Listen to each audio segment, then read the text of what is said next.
Hello scholars, welcome to day 20 of SAT Math Prep. My name is Dr. Jide. In today's question, we'll be dealing with inequalities and fractions. So, if 0.002 less than or equal to x less than or equal to 0.2 rather, and 5 less than or equal to y less than or equal to 25, what's the maximum value of x over y? Now, the range of values for x is between 0.002 and 0.2. All right. The range of values for y is between 5 and 25. What's the maximum value of x over y? Now, x over y is a fraction. All right. Now, when do you have the maximum value of a fraction? Let's look at this fraction, for example. 3 over 2. All right. And 1 over 2. Which one is greater? This one is greater. This is 1.5. And this is 0.5. Now, you have the maximum value of a function when you have a very large numerator. All right? Now, let's also look at this 1 over 2 and 1 over 4. Which one is greater? This is 0.5 and this is 0.25. So obviously this one is greater.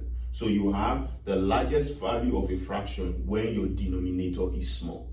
So what does that mean? You have the largest value of a fraction when the numerator, in this case x, is very large and when y is very small.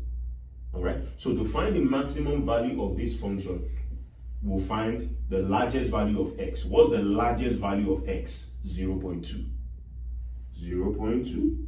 Remember, the largest value of a fraction is when you have a very large numerator and a small denominator. So what is the smallest value of y? The smallest value of y here is 5. All right? So 0.2 divided by 5, which gives you 0.04. And that's the answer to this question.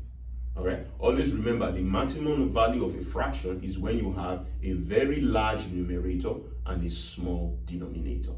All right? That's how you get the largest value of a fraction. Okay. Congratulations. You made it to day 20 of SAT preparation. I hope it was well worth your while. If you found value from this video and from the series, make sure you subscribe to this channel for more videos. Turn on your notifications, share the video, share the channel with your friends, classmates, and stay tuned for more math videos. Thank you so much and see you next time.